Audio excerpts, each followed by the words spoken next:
went through it, they bubbled up, they popped, and they dissipated. See what I'm saying? So the witness is you. And also, you're the one going through it. But what's going on is, you're the adult now watching the person that created that fear go through it. So I'm kind of just making a separation. So you're witnessing, I know he's using different words.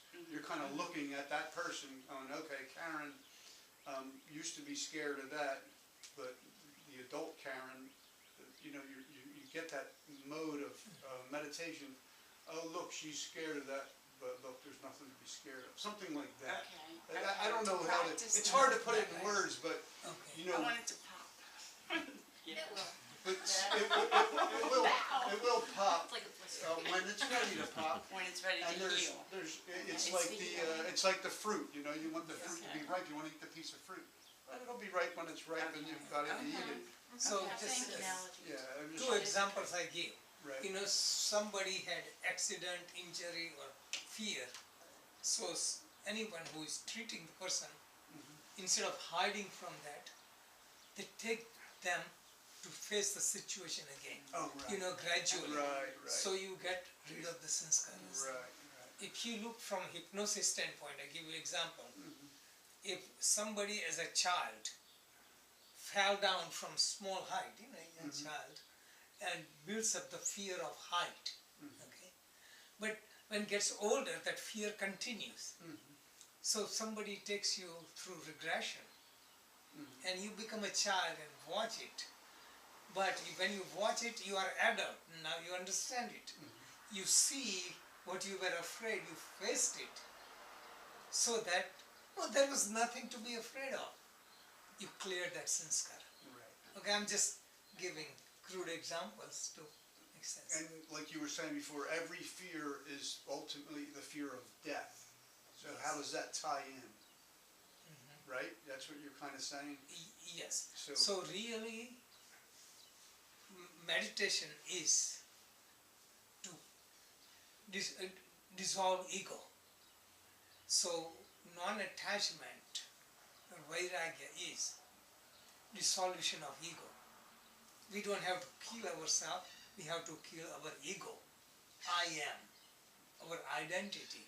So really, entire life is prepared to learn to die properly. Okay. Because at the time of death, the essence of our life comes on the surface. I written in different places, so when you read it makes sense, I'm bringing directly. So if you have done something differently, at the time of death, you say, I would remember something spiritual, it won't happen. Okay. So like people who have died temporarily, they describe their experience that even they were bitten by a shark or they fell down or something and they revived. They say in a small fragment of time, entire life went in front of them, like a film, and essence comes on the surface. That is, so whatever you have done, your entire life comes on the surface. You cannot fool Mother Nature. Okay. This is why Mahatma Gandhi, when he was assassinated, last word he said, Hey Rama. Hey Rama. Oh.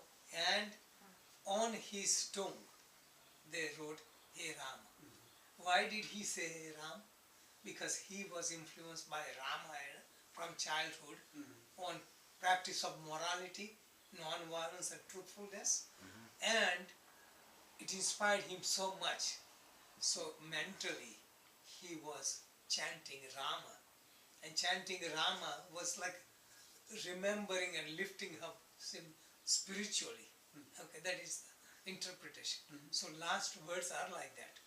So there are so many stories in India. They say, wow, when you are dying, you know, you chant Bhagavad Gita or, you know, Lord's name, you know, all this thing, but it won't come unless you are prepared for it, you know.